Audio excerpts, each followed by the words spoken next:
Hi, I want to make a video tonight, today, yesterday, tomorrow on a subject I've obviously probably been over before, and I want to make this a very long video. And I wanted the video to be about something along the lines of building up characteristics, and it's something I've gone over before. It's character building, obviously, and how everything's predicated upon past events, and how we have to build up character, and along the lines of life, living. Why build up character when you didn't have to go through something to begin with, along the same lines as life as well? Why have life when you didn't have to live life to begin with? Life itself is predicated upon a decision that's made not by yourself, but by something that's a decision that's made for you. Your decision is made for you against your will, and that's what life and procreation, how life is built upon. The same thing along the lines of everything else that happens. Everything else that happens is against our will as well. And I mean, life, even though we feel like we have control over, say, something right now and into the future, obviously it's predicated upon the past. Once we realize there's a past and a present, once there's a movement, it's predicated upon something that's going to happen. And it's the whole idea of an illusion, that we have some kind of effect on the future, even though we're just pieces moving in the game that have some kind of sensual awareness of our environment, self-awareness, awareness of everything around us. Even though that awareness itself is just sitting idle back and in the background, being a part of the game itself, separate from the game, the moving pieces, integrated into one, this body, this mind, this interaction that's existing as a reaction to the things on outside of us. And that's all we are, is interactions. There's a predisposition, there's an us, like I've mentioned before, even though that us doesn't mean much because it's just an interaction built upon other interactions, creating that us to begin with. And every single thing that we have that destroys this idea of an illusion is obviously it's built upon these past events leading up to now. And it's also based on all we're doing is interacting. We're just having an interaction. We sense, we do something, and that's the interaction. And that's the illusion, and that's destroying the illusion. Once you have that perception, once you realize there's something that's based off of cause and effect, you realize at this point, well, illusion, if it's the very definition of existence, illusion is just synonymous for reality. The illusion doesn't really exist, except for a more vague way of describing the existence that you're living in right now. Something that we call an illusion. It doesn't really exist. It's just in semantics, a very undescriptive way, or a more precise, not precise, but a more vague way of describing existence more than anything else. It's not a very, since it's synonymous, since existence is exactly what it is, and the interaction exists, every hallucination or whatever it is, interaction we have sense, even if it's not necessarily in the environment, is an interaction that we're experiencing. The experience is what matters. Sort of like the separation between science and this philosophy. They're all in one, but the science is predicated upon making this sentient thing have an experience that's, say, better than what it used to be. The science is built up that way, recognizing it and using it to our advantage, the reality, and recognizing how all the particles move. Every single physical thing that's interacting in the environment around us is to help us, because we exist not only to interact with it, we're not existing obviously to interact with it. We exist and we happen to interact with it, and it exists to use that to our advantage to make this sentient thing experiencing something more, better, a better experience. Otherwise, there'd be no purpose to our existence doing anything exactly. Obviously, we wouldn't exist if there was absolutely nothing going on, because there's an interaction that built us up to begin with. So obviously, there's something for us to interact with. It's only to make this thing either be better or worse, and that's the only dichotomy that exists, is better or worse. And that's all we're doing, is we're satisfying our needs, whatever they may be. It's a need or not something that you're trying to avoid, and it's either you're feeling better or worse. There's better or worse is the only thing that matters. You're in a better state of mind. The better state of mind is generally contentment. You're feeling very content, because once you satisfy, say you're building up, oh, you have an orgasm or something, it's the contentment in the end that matters, because it's the satisfaction that matters more than anything. Satisfying it doesn't mean anything. It's the satisfaction in the end that means something. So that's why, say, it's another reason why something like an orgasm doesn't have much meaning, because it has very little to do with the end effect. Obviously, it means something because we're feeling good in the process, but it's the end satisfaction, because if you're going to be satisfied, what's the point, right? And that goes down to the point. It's all about the satisfaction. The chase game is which builds up your anticipation, and that's the thing that we thrive off of, is anticipation. Character building, experiencing something to make us have a different interaction with the environment, because that's how everything's built up, is interaction with the environment, because everything had interaction with us. So like we had an interaction, and we're just a bunch of interactions, genetics mixed together, genes, to make us who we are. So yeah, our interaction with this environment is all we're doing. And we're building up characteristics, and we're building up an interaction with this environment. We're changing based on their interactions, and that's all we're doing is interaction. And that's all it is. We're just reacting to the environment, and that's all we are. And that's part of the, how you can superside the word like, so the superside the word illusion, because we know exactly what it is. Once you realize you're living it, it doesn't need you to recognize it, because there's no illusion if it's existing in reality. It doesn't need your perception, because the perception, you're essentially experiencing the reality. It doesn't matter if you perceive it or, ooh, eureka, and all of a sudden you understand it. It's something existing. So illusion is not the best way to describe a situation like that. But once you understand something like cause and effect, it doesn't mean much of anything at that point, because you recognize how things have to happen for a reason, because this happened, that happened. Well, obviously we think, obviously we have control, and that's to a certain extent we have control. We don't realize, since something happened in the past, that means if there's movement, something happened in the past, all of a sudden I am where I am now, and I'm going to lead it somewhere in the future. If something happened in the past, once there's movement, all of a sudden that means that something in the future is going to happen, because something in that past happened. And the past is constantly occurring. We're constantly living in the past. We're constantly moving forward. We're constantly pushing in the way. There's constantly smoke moving out. We're constantly moving forward in our jets, our metaphorical jets, our vehicles, our sentient life forms, our experiences. And we're constantly experiencing those things moving forward. And the trail's left behind. And whatever trail there is, we can follow the trail and see exactly where it ended up, because the trail is showing exactly where the thing that's moving, the vehicle that's moving, the thing that's happening. And since you can follow the trail in the back, you can see a bunch of little, breadcrumbs. You can see exactly where it's going. But also, you can look from the past forward, but you can look from the forward to the past and see exactly what happened. And you can look from the beginning, saying, where's this going to go? And I want to see, if I look from here, what happened. It works both ways, because they're both built off the same mechanism. You look in the past, it's going to lead to an inevitable future, because it already happened. If you look in the future, you're going to see, I wonder what led to this, because it already happened. Either way you're looking at it, you realize this is a cause and effect leading to something, or an interaction that's leading to something that's going to inevitably happen based on previous interactions. So we have control to a certain extent. I can put on the clothes I want, but the illusion that we want to call it means, obviously, the interactions that I had beforehand, the thought processes. I see something, I want to wear something different. My thought process is the illusion that I'm talking about to a certain extent, because we have to realize it's just an interaction that's controlling me. And since the interaction is based off of all these other interactions, it's predicated and it's built off these previous interactions. It shows that my interaction was inevitable, regardless of the fact that 5 minutes ago I didn't know this was going to happen exactly this way. You didn't know you were going to get this, or you didn't know you were going to get that. You didn't know this was going to happen, because it didn't happen yet. But it was going to inevitably happen that way. Once it's happened, you realize, okay, what caused this? Okay, previous events. It doesn't matter if I know them or not. It's built off of previous events that are happening leading up to where I am now. And you can look at it, like I mentioned, both ways, from the past to the future, or the future, the present to the past. Obviously, in the past, once you're making a line, because you already see what happened. But you can assume or predict to a certain extent, self-fulfilling prophecies and whatever. But obviously, it's both in the past. It all works in the past. You can just see, because you need to build it off of a timeline in the past, because you're not going to know what happened here unless you know what happened in the past, and this has already happened because you already know what led to here, so you're obviously looking in the past.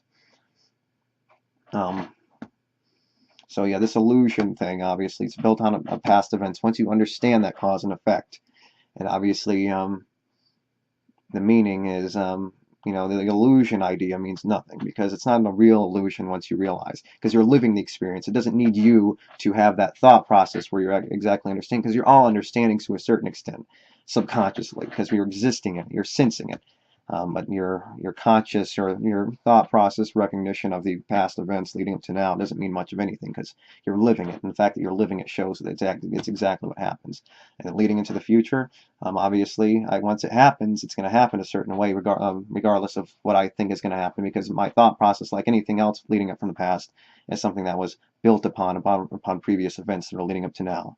And like I mentioned, you can look from forward to back to forward, looking back at past events and seeing how exactly it's going to happen. And obviously, you can't look from the outside looking in to see what's going to happen, because you have to be outside the game to recognize what's going to happen inside the game. Otherwise, it's not really the thing that's inside the game, except the prediction, that the crystal ball, the wrong prediction of the crystal ball is just part of the same interaction. Because if you knew, you'd be able to change it. If you know it, you're going to be able to change it, and therefore it was never part of the future, something that you predicted beforehand, because you're going to be able to change it at that point. And it's never going to happen particle per particle or atom per atom or photon per photon exactly. You're not going to be able to move it hand exactly the same way. I say you just say I'm going to do it anyway. You're not going to move your hand exactly the same way that crystal ball predicted, because obviously it wasn't predicting the future to begin with, because it can't happen unless it's outside the game. If you're inside the game, moving inside the game, you see something inside the game predicting something, it's not a real prediction because it's just part of the game. It's a probability more than anything, probability math. It has to be inside the game for you to see it, and it can't predict the future if it's inside the game. It has to be outside the game, and there's nothing outside the game, so therefore you can't predict the future. You can only do things like probability and possibility based on things like weather forecasting and probability and math, statistics, and things like that, what we can assume will happen in the future, but that's all we can do. That's the extent of our power over what we can predict to happen. And we can be more precise the more we understand how all these moving pieces work. But then again, there's only so much, and we're going to constantly be stuck at least in a small air of ignorance because we can't exactly see what's happening. But we can understand that I'm going to eat breakfast tomorrow morning, and I can almost 95% assume that it's going to happen unless something else happens. And that's all we can really predict to a certain extent. I'm caught in the schedule. I can predict because I've done this for 5 years. I know exactly what I'm going to do tomorrow morning. Wednesday, Thursday, Friday, Saturday, Sunday, Monday, Tuesday. I know exactly what's going to happen because it's been my routine for the past 10 years. I mean, that's really all it is, based on a routine. And once you get out of the routine, you're caught in ignorance again. You're constantly in this back and forth kind of thing. So, yeah, so if I have to mention anything else, I will. Yeah, so I mentioned this before, like once you're forced to live, life is predicated upon this idea of against your will. Without life being against your will, you wouldn't choose to live it if you were a rational being beforehand, but obviously you'd be living, sort of like the time thing, time travel, predicting the future. You can't do that. Sort of like you can't choose beforehand if you want to live, because you'd already be living if you're making a choice. Or they just blink you in existence. Do you want to exist? Obviously, we wouldn't be making that choice, because obviously we wouldn't already have the innate ability to understand exactly what's going to happen if we live, because otherwise we'd already have the experience if we were predicting that. If we had the choice, we would already have to kind of know what's going to happen. And even if we didn't know what's going to happen, even if we were alive beforehand and we gave the choice, we would have to already have known at least what would happen. Or if we didn't know, we'd be thrust into a situation that was against our will to begin with, because the choice we had was ignorant.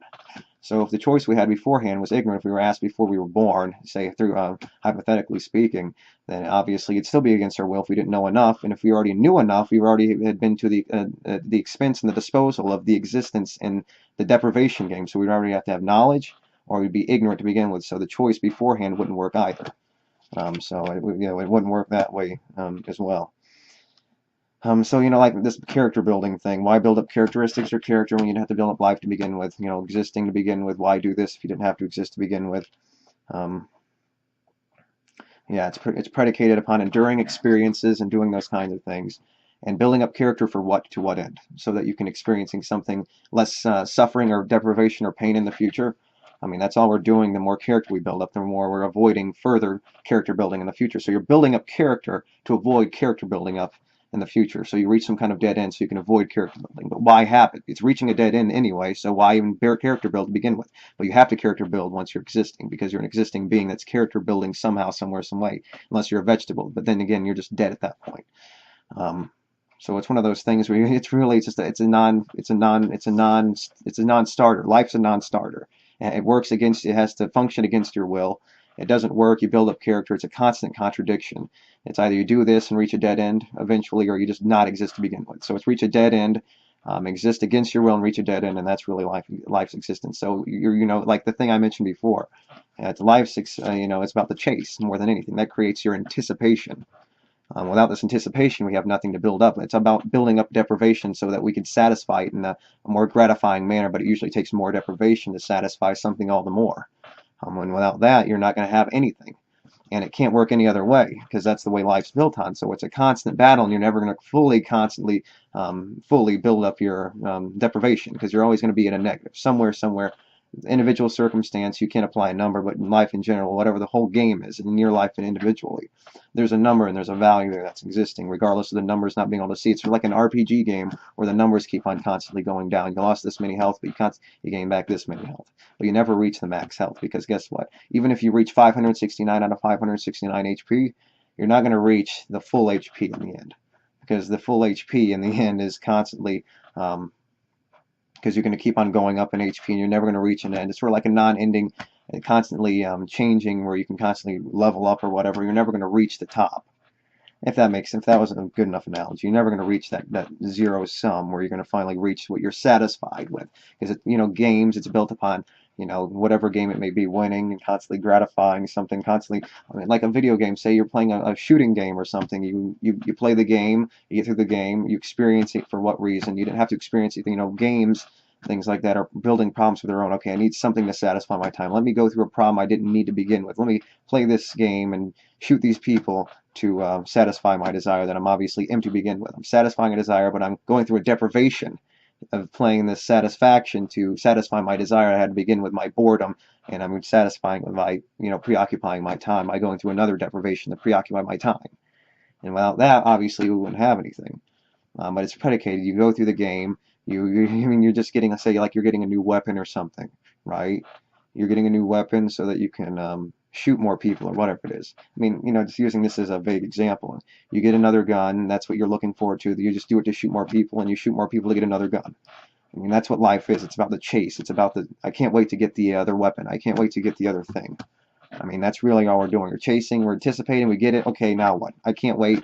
You're caught up in the chase, and it's constantly fooling you. You're going to constantly run to the curtain, find nothing, and there's another curtain. I wonder what's behind the next curtain. You're not going to find anything. It's going nowhere.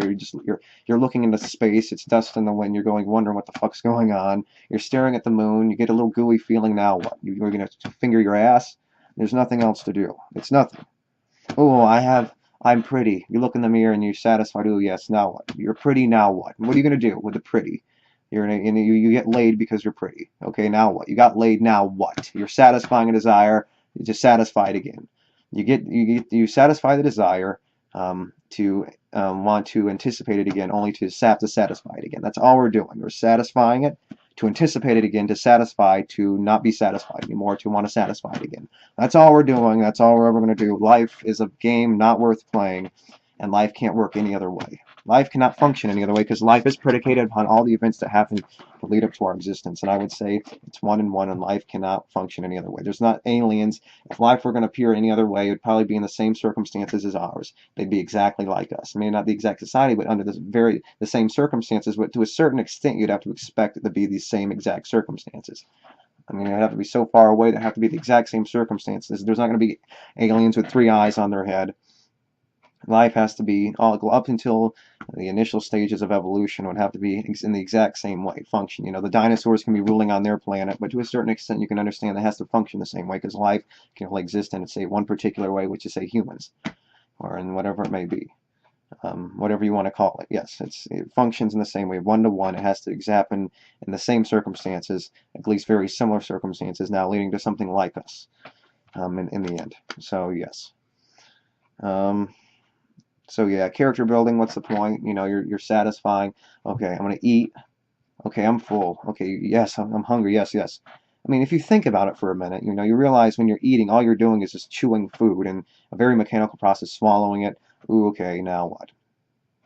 Okay, I swallowed the food, now what? Okay, I'm done. Now I'm moving on to something else. Oh, okay, I'm hungry again. It's really depressing when you start thinking about life that way, because that's part of everything that you're doing. That's the same function working, and the function is the thing that matters. The function is the thing driving you, and the function and the satisfaction in this thing is the thing that means something, because like everything else, it's just a projection. It doesn't mean anything. And once you realize everything's happening here in this brain, this functioning brain, this satisfying the psychology based on these psychological, physiological experiences and interactions, sex, eating food, and all these other things that you do satisfy. It's satisfying your ego, and all it is matter here, and it's about satisfaction or not satisfaction. And once you realize it's a very mechanical process, satisfying your hunger, whatever hunger it may be, your deprivation, hunger applied to everything that you want, desire. You realize it's all here, and it's not the things out there, and you're just rubbing your penis. I mean, that's all you're doing. You're masturbating with someone else's skin, other than the skin, whatever, on your hand or whatever it may be. You're satisfying it here, and it's coming from here. And once you realize all it is here, and once you realize all this it matters is here, it only matters is, am I satisfied or not satisfied? It doesn't matter about anything else, except for, say, if you're interacting with someone else, are they satisfied? But it's the same mutual experience. It's just, am I satisfied or not satisfied? Everything out there doesn't matter except other sentient beings, and this is the only thing that matters, is a sentient thing. and the satisfaction. My projection means nothing, but the thing that if the projection causes me to satisfy myself, good, but I can find other things, and it doesn't matter what satisfies me in the end when I realize it's just this interacting with the environment. I mean, it really doesn't mean anything in the end. It's very futile and pointless. Life can't work any other way, though. It's very kind of bland and boring and doesn't accomplish anything. So, yeah, and there's nothing much to this game anyway.